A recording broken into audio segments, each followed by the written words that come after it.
Guys once again welcome back to our channel. ఇవాళ మళ్ళీ మనం చాప్టర్ 1 కంటిన్యూషన్ అయితే వచ్చాం. సో మన లాస్ట్ వీడియో వచ్చేసి ఇక్కడతో అయితే ఆపాము. దీన్ని మళ్ళీ ఒకసారి రీప్లే చేసుకుందాం. రీప్లే అంటే నేను మళ్ళీ ఆ వీడియోని ప్లే చేయను, బట్ ఈ పార్ట్ని నేను మళ్ళీ ఎక్స్ప్లెయిన్ చేస్తాను. సో ఇక్కడ యూజీ స్పిరిట్ని పిలిచి వాళ్ళ కౌన్సిల్ ప్రెసిడెంట్కి ఏం భయం ఉంటుందో అని అడుగుతాడు. అండ్ దీని కంటిన్యూషనే ఇప్పుడు మనం చెప్పుకోపోయేది. సో ఇంకా లేట్ ఎందుకు వీడియోలోకి వెళ్ళిపోదాం పదండి గైస్. సో దీని కంటిన్యూషన్ పేజ్ వచ్చేసి ఇది అనమాట. సో ఇక్కడ మీరు చాలామంది కన్ఫ్యూజ్ అవుతున్నారు. నేను ముందే చెప్పాను రైట్ టు లెఫ్ట్ చదవాలని. సో మనం సీ నుంచి స్టార్ట్ చేయాల్సి ఉంటుంది. అంటే దాని మీనింగ్ కాప్ అవుద్ది. కాప్ అంటే తెలుగులో ఫ్రిష్ అనుకోమాకండి, తెలుగులో దాని మీనింగ్ జలకన్య. సో వాళ్ళు ఫ్రిష్ అని నవ్వుకుంటూ ఉండగా పక్క నుంచి మిస్టర్ వామ్ అయితే వస్తాడు. ఇప్పుడు యూజీ ఇలా అడుగుతాడు, నువ్వు నిజంగానే వామా అని.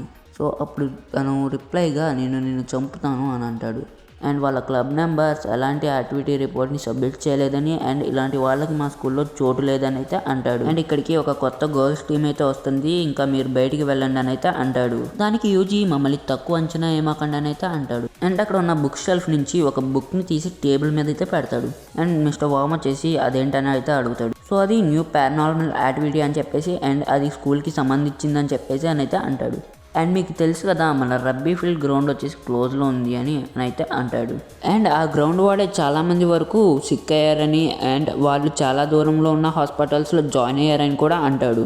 అండ్ మీకేమీ తేడాగా అనిపించలేదా, వాళ్ళు చాలా కఠినమైన రబ్బీ ప్లేయర్స్ అని అయితే అంటాడు. ప్లేయర్స్ సిక్కోకముందే మొదలు పెట్టారని అయితే అంటుంది. అండ్ వాళ్ళకి అప్పుడు వింత స్ట్రేంజ్ నాయిస్ అండ్ వాయిస్ అయితే వినపడిందని అయితే అంటుంది. అండ్ 30 సంవత్సరాల క్రితం ఇక్కడే న్యూస్ పేపర్ ఆర్టికల్ వచ్చిందని అయితే అంటుంది.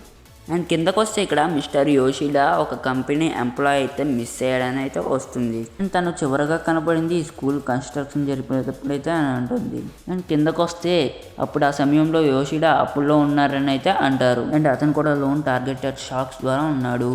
అండ్ ఏమిటంటే మిస్టర్ యోషిడా బాడీ రబ్బీ ఫీల్డ్ గ్రౌండ్లో బర్న్ అవుతుంది. అండ్ గందరగోళం మీ ధీమాగా ఉన్న ఆత్మ ఫలితం, అండ్ ఇది మా సిద్ధాంతం అని అయితే అంటారు. దానికి వామ్ రిప్లైగా కాదు అని అయితే అంటాడు. అండ్ గైస్ ఈ వీడియో ఎక్కితే నెక్స్ట్ ఏం జరుగుతుందో తెలుసుకోవాలంటే మన ఛానల్ని సబ్స్క్రైబ్ అయిపోండి.